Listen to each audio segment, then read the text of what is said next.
Embárcate en una búsqueda legendaria mientras exploramos el misterio que rodea a las famosas minas de Salomón.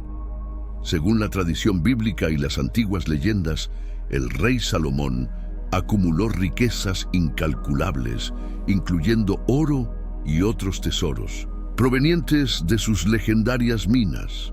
A través de los siglos, estas minas han cautivado la imaginación de buscadores de fortunas y arqueólogos por igual. Prepárate para descubrir los secretos que yacen bajo tierra y explorar la fascinante historia detrás de este enigma histórico. Para entender esta leyenda, tenemos que ir al Libro de los Reyes en el Antiguo Testamento. Allí encontramos la historia del rey Salomón, el hijo de David, que gobernó sobre Israel alrededor del siglo X a.C.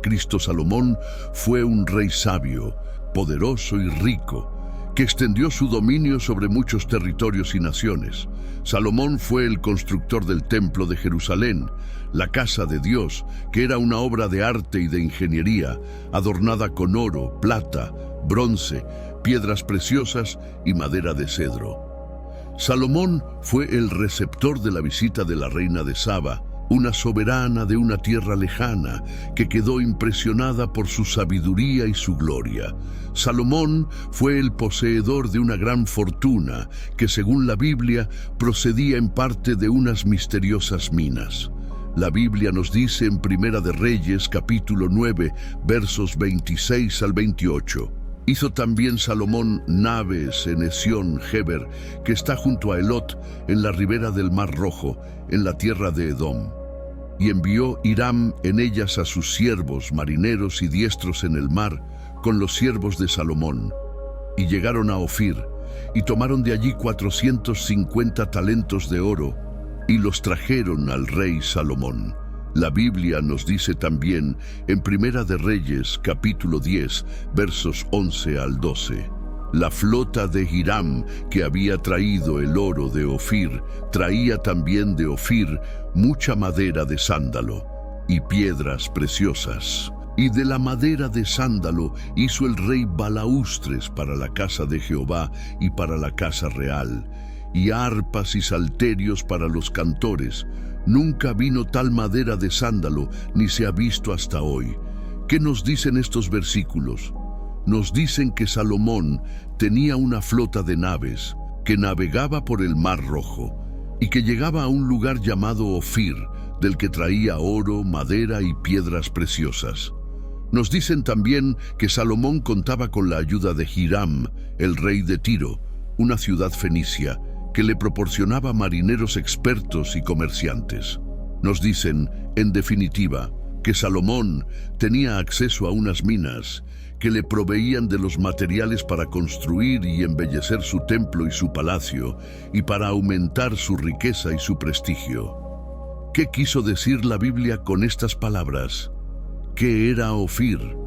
¿Dónde se ubicaba? ¿Qué riquezas se extraían de sus minas? ¿Qué relación tenían con el rey Salomón y con su famoso templo? Estas son las preguntas que han intrigado y fascinado a los estudiosos, los exploradores, los aventureros y los escritores durante siglos. Estas son las preguntas que han dado origen a la leyenda de las minas del rey Salomón. La primera pregunta que debemos responder es, ¿qué era Ofir? La respuesta más sencilla es que Ofir era el nombre de un lugar, probablemente una región o un país que tenía minas de oro y otros recursos naturales. El nombre de Ofir aparece varias veces en la Biblia, no solo en relación con Salomón, sino también con otros personajes y épocas. Por ejemplo, en Génesis capítulo 10, verso 29, se menciona a Ofir como uno de los descendientes de Noé, y como uno de los antepasados de los pueblos que habitaron en Arabia. En Primera de Crónicas, capítulo 1, verso 23, se repite la misma genealogía, y se añade que Ofir fue el padre de Havila, otro nombre que se asocia con una región rica en oro. En Job, capítulo 22, verso 24, Se dice que si Job se arrepiente de sus pecados, Dios le dará por heredad el oro de Ofir. En Job capítulo 28, verso 16, se dice que la sabiduría vale más que el oro de Ofir. En Salmos capítulo 45, verso 9, se dice que las hijas de los reyes están entre los ilustres de la corte del rey, y que la reina está a su diestra con oro de Ofir. En Isaías capítulo 13, verso 12, se dice que Dios hará más precioso que el oro fino al hombre y más que el oro de Ofir al varón. En Primera de Reyes capítulo 22, verso 48, se dice que Josafat, el rey de Judá, hizo naves de Tarsis que fueran a Ofir por oro, pero no fueron, porque se rompieron en Esión-Geber. Estos y otros pasajes bíblicos nos indican que Ofir era un lugar conocido y renombrado por su oro y que estaba relacionado con Arabia, con el Mar Rojo y con las naves de Tarsis, pero no nos dan una ubicación precisa ni una descripción detallada de Ofir. Por eso, muchos estudiosos han tratado de identificar Ofir con lugares reales, basándose en evidencias históricas, geográficas, lingüísticas y arqueológicas. Algunas de las propuestas más populares son las siguientes. Ofir era una región de Arabia, cerca del actual Yemen, donde hay evidencias de antiguas minas de oro y de una intensa actividad comercial marítima con el Mediterráneo y el Índico. Esta teoría cuenta con el apoyo de algunos eruditos bíblicos, que ven en Ofir el mismo lugar que se llama Ofar en las fuentes griegas y romanas, y que se identifica con la Arabia Félix de los clásicos. También cuenta con el apoyo de algunos historiadores árabes, que ven en Ofir el origen del nombre de la ciudad de Sana, la capital de Yemen, que según la tradición fue fundada por el hijo de Ofir. Además, cuenta con el apoyo de algunos lingüistas que ven en Ofir una palabra semítica que significa rojo y que se relaciona con el color del oro o con el nombre de Edom, otro territorio bíblico rico en minerales. Ofir era una región de África, en la costa oriental, donde hay evidencias de antiguas minas de oro y de una intensa actividad comercial marítima con Arabia y la India. Esta teoría cuenta con el apoyo de algunos exploradores y aventureros que buscaron las minas del rey Salomón en lugares como Zimbabue, Etiopía, Somalia o Kenia. También cuenta con el apoyo de algunos escritores y novelistas que ambientaron sus historias de ficción en estos escenarios, como Henry Rider Haggard, que escribió Las minas del rey Salomón, una de las obras más famosas del género de aventuras. Además, cuenta con el apoyo de algunos arqueólogos, que han encontrado restos de antiguas civilizaciones y culturas en estos territorios, que podrían tener algún vínculo con Ofir. Ofir era una región de Asia, en la costa suroriental, donde hay evidencias de antiguas minas de oro y de una intensa actividad comercial marítima con el Mediterráneo y el Índico. Esta teoría cuenta con el apoyo de algunos viajeros y misioneros que exploraron las tierras de la India, de Sri Lanka, de Indonesia y de Filipinas, y que encontraron rastros de antiguas civilizaciones y culturas que podrían tener algún vínculo con Ofir. También cuenta con el apoyo de algunos estudiosos orientales que ven en Ofir una palabra sánscrita que significa abundancia y que se relaciona con el nombre de Ofir, una isla legendaria que se menciona en los textos hindúes y budistas. Además, cuenta con el apoyo de algunos investigadores que han encontrado similitudes entre los productos que se traían de Ofir y los que se producían o se comerciaban en estas regiones, como el oro, la madera de sándalo, las piedras preciosas, el pavo real, el marfil y el almizcle. Estas y otras propuestas nos muestran que Ofir era un lugar muy codiciado y muy buscado, pero también muy esquivo y muy misterioso. Quizás nunca sepamos con certeza dónde se ubicaba Ofir ni qué riquezas se extraían de sus minas. Quizás Ofir no era un solo lugar, sino varios, o quizás Ofir era solo un nombre genérico para designar a las tierras lejanas y exóticas. Lo que sí sabemos es que Ofir era el origen de una parte de la fortuna del rey Salomón y que contribuyó a su fama y a su gloria.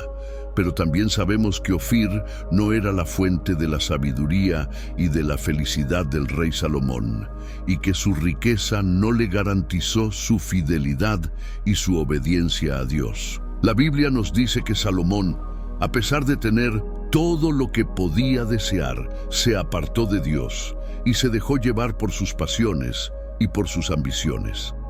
La Biblia nos dice que Salomón multiplicó para sí caballos y carros, y que los trajo de Egipto, violando el mandamiento de Dios en Deuteronomio capítulo 17, verso 16. La Biblia nos dice que Salomón multiplicó para sí mujeres extranjeras, que eran de los pueblos que Dios había prohibido y que lo apartaron de seguir a Jehová, violando el mandamiento de Dios, en Deuteronomio capítulo 17, verso 17. La Biblia nos dice que Salomón multiplicó para sí plata y oro, y que hizo tesoros y ciudades, y que se enorgulleció de su riqueza, violando el mandamiento de Dios en Deuteronomio capítulo 17, verso 17. La Biblia nos dice que Salomón se olvidó de la ley de Dios y de su pacto, y que hizo lo malo ante los ojos de Jehová, provocando su ira y su juicio.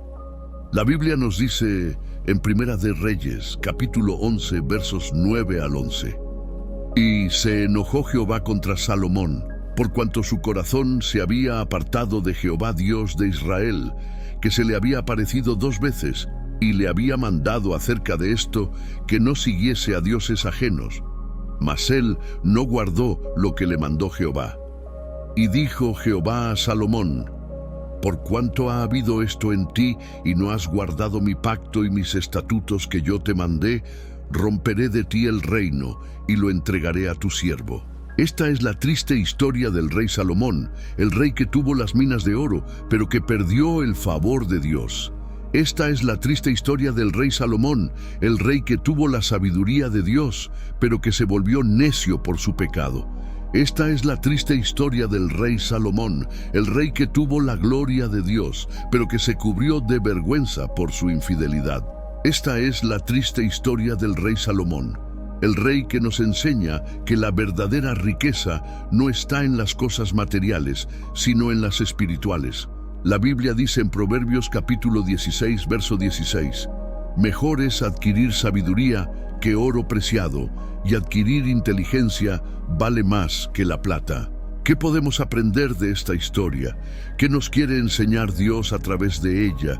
¿Qué mensaje nos quiere transmitir a nosotros que vivimos en un mundo donde el dinero y el poder son tan importantes y tan codiciados? Vamos a ver algunas lecciones que podemos extraer de esta historia y que pueden ayudarnos a vivir mejor nuestra fe cristiana. La primera lección que podemos aprender de esta historia es que debemos buscar a Dios por sobre todas las cosas y no dejarnos seducir por las riquezas de este mundo. Este es el principio que nos da Jesús para que tengamos el tesoro verdadero y para que no sirvamos a 2 señores. Jesús dijo en Mateo capítulo 6, verso 19 al 21, no os hagáis tesoros en la tierra, donde la polilla y el orín corrompen, y donde ladrones minan y hurtan, sino haceos tesoros en el cielo, donde ni la polilla ni el orín corrompen, y donde ladrones no minan ni hurtan, porque donde esté vuestro tesoro, allí estará también vuestro corazón. Buscar a Dios por sobre todas las cosas significa amarlo con todo nuestro ser y ponerlo en el primer lugar de nuestra vida y obedecer sus mandamientos, que son para nuestro bien. Buscar a Dios por sobre todas las cosas significa reconocer que Él es el dueño de todo lo que tenemos y que nos lo ha dado por gracia y que debemos administrarlo con responsabilidad y generosidad. Buscar a Dios por sobre todas las cosas significa confiar en que Él proveerá para nuestras necesidades y que no debemos afanarnos ni angustiarnos por el mañana. La Biblia dice en Mateo capítulo 6, verso 33, «Mas buscad primeramente el reino de Dios y su justicia, y todas estas cosas os serán añadidas». La segunda lección que podemos aprender de esta historia es que debemos cuidar nuestro corazón y no dejarnos contaminar por el pecado y por el mundo. Este es el consejo que nos da el apóstol Juan, para que no amemos al mundo ni las cosas que están en el mundo, y para que no perdamos la comunión con Dios. Juan dijo en 1 Juan capítulo 2 versos 15 al 17, «No améis al mundo, ni las cosas que están en el mundo. Si alguno ama al mundo, el amor del Padre no está en él. Porque todo lo que hay en el mundo, los deseos de la carne, los deseos de los ojos y la vanagloria de la vida, no proviene del Padre, sino del mundo. Y el mundo pasa, y sus deseos, pero el que hace la voluntad de Dios permanece para siempre». Cuidar nuestro corazón significa guardarlo de todo lo que pueda alejarnos de Dios y de su voluntad, como la idolatría, la inmoralidad, la codicia, la soberbia y la rebeldía. Cuidar nuestro corazón significa renovarlo con la palabra de Dios, que es la verdad que nos santifica y que nos guía. Cuidar nuestro corazón significa llenarlo con el amor de Dios, que es el que nos motiva y que nos capacita para amar a los demás. La Biblia dice en Proverbios capítulo 4, verso 23, «Sobre toda cosa guardada, guarda tu corazón, porque de él mana la vida». La tercera lección que podemos aprender de esta historia es que debemos usar nuestra sabiduría y no dejarnos engañar por la falsa sabiduría de este mundo. Este es el contraste que nos muestra el apóstol Pablo para que tengamos la mente de Cristo y para que no nos conformemos al siglo presente. Pablo dijo en 1 Corintios capítulo 1, versos 18 al 25, «Porque la palabra de la cruz es locura a los que se pierden, pero a los que se salvan, esto es, a nosotros, es poder de Dios. Pues está escrito, destruiré la sabiduría de los sabios y desecharé el entendimiento de los entendidos. ¿Dónde está el sabio? ¿Dónde está el escriba? ¿Dónde está el disputador de este siglo? ¿No ha enloquecido Dios la sabiduría del mundo? Pues ya que en la sabiduría de Dios, el mundo no conoció a Dios mediante la sabiduría, agradó a Dios salvar a los creyentes por la locura de la predicación. Porque los judíos piden señales y los griegos buscan sabiduría, pero nosotros predicamos a Cristo crucificado, para los judíos ciertamente tropezadero y para los gentiles locura, mas para los llamados, así judíos como griegos, Cristo poder de Dios y sabiduría de Dios. Porque lo insensato de Dios es más sabio que los hombres, y lo débil de Dios es más fuerte que los hombres. Usar nuestra sabiduría significa tener el conocimiento de Dios y de su palabra y aplicarlo a nuestra vida y a nuestra conducta.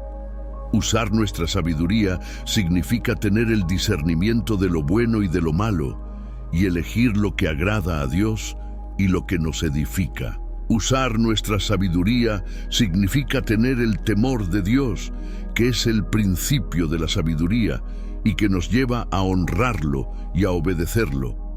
La Biblia dice en Proverbios capítulo 9, verso 10, «El temor de Jehová es el principio de la sabiduría y el conocimiento del Santísimo es la inteligencia». Estas son algunas de las lecciones que podemos aprender de la historia del rey Salomón, el rey que tuvo las minas de oro, pero que perdió el favor de Dios. Una historia que nos enseña que la verdadera riqueza no está en las cosas materiales, sino en las espirituales. Una historia que nos invita a buscar a Dios por sobre todas las cosas, a cuidar nuestro corazón y a usar nuestra sabiduría. Una historia que nos desafía a vivir para la gloria de Dios y no para la nuestra. Una historia que nos prepara para el día en que veremos al Rey de Reyes y al Señor de Señores, que es Jesucristo, el Hijo de Dios y el Salvador del mundo. Jesús dijo en Apocalipsis capítulo 22, versos 12 al 13, «He aquí yo vengo pronto, y mi galardón conmigo, para recompensar a cada uno según sea su obra. Yo soy el Alfa y la Omega, el principio y el fin, el primero y el último». Al final de nuestro viaje en busca de las minas de Salomón, nos encontramos con un tesoro de conocimiento y misterio. Aunque las minas pueden permanecer ocultas en la actualidad, su leyenda continúa, inspirando la imaginación y la curiosidad de aquellos que buscan descubrir los secretos del pasado. Que esta búsqueda nos recuerde que la verdadera riqueza yace en la sabiduría y la verdad que encontramos en la palabra de Dios, que nos inspire a valorar los tesoros espirituales por encima de los materiales y a buscar la verdadera sabiduría que solo se encuentra en una relación íntima con nuestro Creador.